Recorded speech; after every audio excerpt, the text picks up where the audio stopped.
Hello जी, कैसे हैं आप सब लोग। मैं कलश गोयल स्वागत करती हूँ आप सभी का आपके चैनल अकाउंटिंग गुरुजी पर। स्टूडेंट्स, आज हम आपके लिए एक बहुत ही इंपॉर्टेंट सी वीडियो लेकर आए हैं जिसमें हम आपको कुछ ट्रिक्स के बारे में बताने वाले हैं कि कैसे आप अपने एग्जाम को इफेक्टिव बना सकते हैं, किस तरीके से आप अपने एग्जाम में ज़्यादा मार्क्स गेन कर सकते हैं और how can you get good marks in your exams. आप अपने एग्जाम में अच्छे मार्क्स किस तरीके से पा सकते हैं। बहुत सारे स्टूडेंट्स के साथ ये प्रॉब्लम रहती है कि हम मैम लिख कर तो आते हैं लेकिन हमें मार्क्स ही नहीं मिलते। ऐसा क्यों होता है? क्या एग्जामिनर हमारे मार्क्स को हटा देते हैं? कोई ऐसा तो नहीं है कि हमारी कॉपीज ही चेक नहीं होती है। नो, ऐसा नहीं होता है स्टूडेंट्स। इस तरीके की कोई प्रॉब्लम नहीं होती। गलती जो होती है वो आप लोगों से हो जाती है। वो क्यों होती है? क्योंकि आप अपने एग्जाम को, अपने क्वेश्चन पेपर को सही तरीके से अटेम्प्ट ही नहीं कर पाते हैं। इनफैक्ट अगर बात की जाए एग्जामिनर के माइंडसेट की, तो उनके पास इतना टाइम भी नहीं होता कि वो आपके हर क्वेश्चन को बहुत डीपली स्टडी करेंगे। इतना टाइम उन लोगों के पास नहीं है। तो डिपेंड आप पर करता है कि आप अपने क्वेश्चन को उनके सामने रखेंगे कैसे, आप अपने आंसर को उनको शो कैसे करेंगे, किस तरीके से आप क्या दिखाएंगे उन लोगों को कि वो आपके क्वेश्चन पेपर को पढ़ें। उन लोगों में इतना वो हो कि हाँ, आपने डेफिनेटली कुछ अच्छा लिखा होगा so that they can read your question paper. Okay, तो अगर वो अच्छे से पढ़ेंगे, वो उस चीज़ को देखेंगे, तभी तो वो उसको मार्क्स देंगे। दूसरी बात आती है यहाँ पर स्टूडेंट्स के साथ ऐसा रहता है कि कितना लिखे मैम, हम थोड़ा लिखते हैं, शायद इस वजह से हमारे मार्क्स कम आते हैं। ऐसा भी नहीं होता है। तो बात यहाँ पर आज हो रही है कि किस तरीके से आप अच्छे मार्क्स अपने एग्जाम में ले सकते हैं। अपने एग्जाम में अच्छे मार्क्स लाने का सबसे पहला जो इम्पोर्टेंट वे है वो है आपकी प्रेजेंटेशन। क्या है? आपकी प्रेजेंटेशन अच्छी होनी चाहिए। हर कोई भी आपको ये बात बताएगा, सभी बोलते हैं ये बात कि जब तक आप किसी भी चीज़ को अच्छे से प्रेजेंट नहीं करते तब तक वो उसमें आपको सही तरीके से सक्सेस नहीं मिल पाती। अब आप एक नॉर्मल पर्सन की तरह सोचकर देखिए, आप किसी के सामने जाते हैं, फर्स्ट टाइम आप जाते हैं, अपने आप को अगर आप अच्छे तरीके से प्रेजेंट नहीं करेंगे तो क्या वो आपको आगे बुलाना पसंद करेगा? नो। कहते हैं ना, first impression is the last impression. आपकी कॉपी का फर्स्ट पेज की अगर बात की जाए, सबसे पहले प्रेजेंटेशन में बात कर रहे हैं, आपकी कॉपी का फर्स्ट पेज जो होता है वो प्रेजेंटेबल होना चाहिए। यानी फर्स्ट पेज पर जो आप लिख रहे हैं वो इतना इफेक्टिव होना चाहिए कि आगे एग्जामिनर का मन करे कि वो आपकी कॉपी को रीड करे।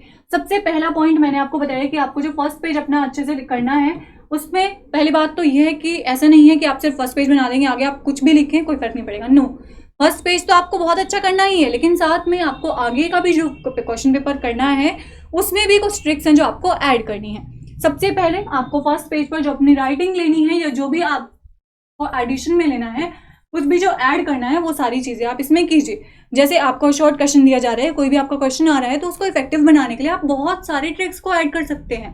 ओके, फर्स्ट पेज वाली बात यहाँ पर हुई है। फर्स्ट पेज में आपको राइटिंग अपनी अच्छी रखनी है। राइटिंग ऐसी हो कि एग्जामिनर को समझ में आ जाए। ऐसा नहीं होना चाहिए आपने लिखा पता नहीं क्या क्या लिखा है, एग्जामिनर को समझ में ही नहीं आ रहा, एग्जामिनर कहे चलो भाई बाय बाय टाटा, मिल गए मार्क्स जितने आपने सोचे थे, बाय चलो।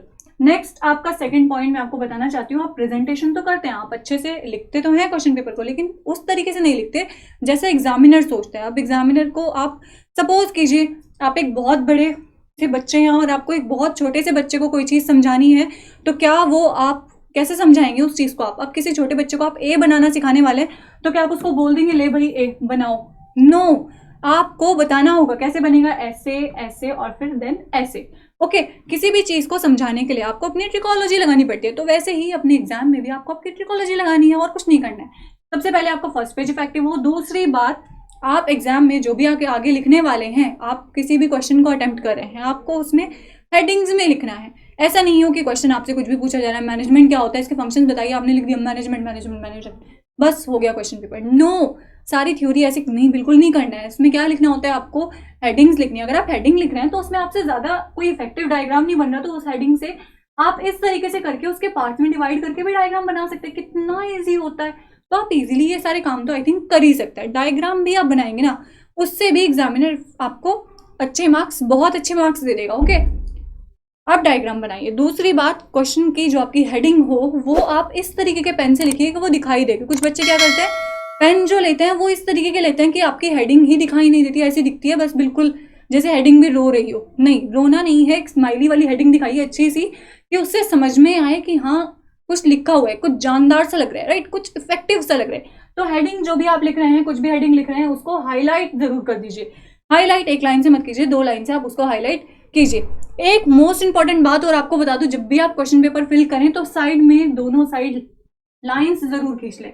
ताकि आपके जो भी आप लिखने वाले हैं वो इस वे में आए, यानी इन लाइन से बाहर नहीं जाना चाहिए। क्योंकि कई बार क्या होता है, कॉपीज में बीच में से आपको धागा या कुछ भी बांधना पड़ता है, कुछ भी स्टेपल करना पड़ता है उसको, तो वो आपका जो क्वेश्चन होता है वो बीच में फंस जाता है। तो इसीलिए अपनी लाइन्स बीच में रख लीजिए, और इससे अगर बाहर जाएगा तो वो बिल्कुल अच्छा नहीं लगता। तो एक ही लाइन में सिक्वेंस में काम होना चाहिए। दूसरी बात, आपके क्वेश्चन, अब आप सपोज कीजिए आप अपना आंसर लिख रहे हैं, आपने आंसर नंबर लिखा है 1, तो आप आंसर नंबर यहां ना लिख के अगर बीच में लिखते हैं आंसर नंबर 1, तो आप अपना आंसर स्टार्ट करेंगे इस वे में। ओके, देखिए जरा कितना इफेक्टिव लगेगा। आप आपने यहां से लिखा आंसर नंबर 1 और यहीं से आपने लिखना शुरू कर दिया। नो, अच्छा सा नहीं लगता है, तो बीच में लिखिए, थोड़ा सा इफेक्टिव लगेगा और साफ साफ दिखाई भी देगा। ओके, दूसरी बात आपको एक और बता देती हूँ, जब भी आप कोई लॉन्ग क्वेश्चन अपना अटेम्प्ट करें, लॉन्ग क्वेश्चन कंप्लीट होने के बाद नीचे लाइन जरूर कर दे, ताकि ये पता चल जाए एक क्वेश्चन कंप्लीट हो चुका है, दूसरा क्वेश्चन स्टार्ट हो चुका है। तीसरी बात मैंने आपको बताई है, आप हेडिंग जो भी लिखेंगे उसको अंडरलाइन करेंगे। ज्यादा से ज्यादा कोशिश कीजिए कि क्वेश्चंस को हेडिंग में कन्वर्ट करें। हेडिंग में जब आप शो करते हैं तो एग्जामिनर को अंदर का पढ़ना नहीं पड़ता है, वो हेडिंग देखकर ही आपको मार्क्स दे देता है। ये मैं अपने पर्सनल एक्सपीरियंस से बता रही हूँ, मैं भी आप ही की तरह एक स्टूडेंट रह चुकी हूँ और इस चीज को मैं भी देख चुकी हूँ।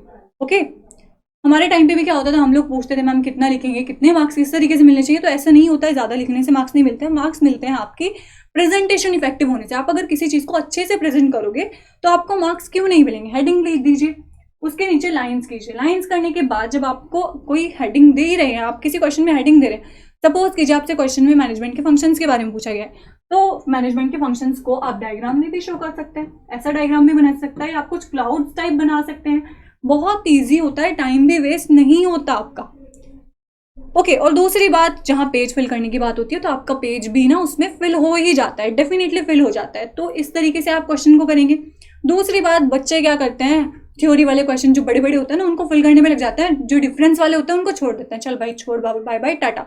तो ऐसा बिल्कुल मत कीजिएगा। क्वेश्चन पेपर में अगर डिफरेंस वाला क्वेश्चन आ जाए, तो मैं हर वीडियो में आपको यही बताती हूँ, जब भी इंपॉर्टेंट क्वेश्चन की वीडियो आती है तो मैं आपको बोलती हूँ कि आप डिफरेंस वाला क्वेश्चन अटेम्प्ट कीजिए। आपको ऐसा लगता है कि डिफरेंस में थोड़ा कम लिखा जाता है, तो आप कैसे कर सकते हैं, ये भी मैं आपको बता चुकी हूँ पहले भी। आप पहले जो भी डिफरेंस, सपोज कीजिए आपसे डिफरेंस पूछा गया है प्लानिंग और कंट्रोलिंग के बारे में, तो पहले आप प्लानिंग को एक्सप्लेन कर दीजिए, देन आप कंट्रोलिंग को एक्सप्लेन कर दीजिए एक पेज पर, तो ये दोनों एक्सप्लेनेशन ही आ जाएंगी। दूसरे पेज पे आप उनका डिफरेंस शो कीजिए। ओके, डिफरेंस भी ऐसे ही शो मत कीजिएगा, बेसिस ऑफ डिफरेंस आए देन आपका डिफरेंस आना चाहिए। अब आपने एक डिफरेंस लिखा, उसी के नीचे आपने दूसरा बिल्कुल एकदम ऐसे बना के लिख दिया, तो ऐसा ना हो, आपने एक डिफरेंस लिखा उसके बाद थोड़ा स्पेस छोड़िए, then you can write second difference. Okay, एक लाइन आपको एटलीस्ट छोड़नी है एक डिफरेंस लिखने के बाद। दूसरी बात, क्वेश्चंस को जितना हो सके पॉइंट्स में भी लिखने की कोशिश कीजिए। शॉर्ट क्वेश्चन आपके पास आ रहे हैं, पॉइंट्स उसमें बना सकते हैं, ज्यादातर बहुत सारी थ्योरीज मत लिखिए, पॉइंट्स में उसको कन्वर्ट कीजिए। ओके, लास्ट हमारे पास जो बात आती है वो आती है कि चॉइसेस हमारे पास बहुत सारी होती हैं, कई बार हम कंफ्यूज हो जाते हैं। तो चॉइसेस जो होती हैं वो डिपेंड करती हैं आपको क्या अच्छा आता है। ओके, देख लीजिए आपको जो अच्छे से आता है उसके बेसिस पर आप अपने क्वेश्चन पेपर को फिल कीजिए। अब इन ट्रिक्स में भी अगर आपको कोई प्रॉब्लम आती है या कुछ भी ऐसा लगता है कि हमारे पास टाइम वाली, और एक और इम्पॉर्टेंट फैक्टर जो आपका रहता है वो रहता है टाइम फैक्टर। बच्चे क्वेश्चन पेपर तो करते हैं लेकिन ये नहीं देखते टाइम क्या हो रहा है। वो क्या करेंगे, जो 2 नंबर वाले क्वेश्चन होंगे ना उनमें इतनी बड़ी बड़ी रामकथा लिख कर आएंगे कि बस एग्जामिनर तो 2 क्वेश्चन पढ़ के ही सो जाएगा और मार्क्स भी उसी के बेसिस पर देगा। तो ऐसा मत कीजिएगा, प्लीज टाइम देख लीजिए। अगर 2 नंबर वाले क्वेश्चन है तो उसमें ज्यादा मत लिखिए, उतना लिखिए जितना आपसे मांगा गया है। ओके, ये टॉपिक्स इस तरीके के आप ट्रिक्स के साथ अगर अपना क्वेश्चन पेपर फिल करते हैं तो डेफिनेटली आप एग्जाम में, अगर आपके 50 मार्क्स भी आ रहे होंगे ना, 50 से 70 बन जाएंगे अपने आप, क्योंकि आपकी प्रेजेंटेशन इफेक्टिव होगी। दूसरी बात, पेन आप चेंज करते रहिए। आपने आंसर लिखा, उसके बीच में आप कोटेशंस भी डाल सकते हैं, कोटेशन आप अदर पेन से डालिए। आप जो हेडिंग्स लिख रहे हैं वो ब्लैक पेन आपका इतना इफेक्टिव होना चाहिए, उसकी राइटिंग इतनी अच्छी आनी चाहिए कि अलग ही चमके। ओके, दूसरी बात, आप अदर कोई भी पेन यूज कर सकते हैं, लेकिन जब आप कोई इंपॉर्टेंट वर्ड लिख रहे हैं, अब किसी भी हेडिंग में कोई इंपॉर्टेंट पॉइंट आ रहा है तो उसको हाईलाइट कर दीजिए। कर सकते हैं इतना तो आप एटलीस्ट कर ही सकते हैं, जिससे कि एग्जामिनर की नजर उस पर सीधे जाए और आपके मार्क्स बढ़ जाएं। ओके, तो ये थी हमारी आज की ट्रिक्स, इनके बारे में आज हमने बात की है। इसमें आपको कुछ भी ऐसा लगता है कि समझ में नहीं आया तो आप मुझे कमेंट कर सकते हैं। कल मिलते हैं आपसे, तब तक के लिए शुक्रिया।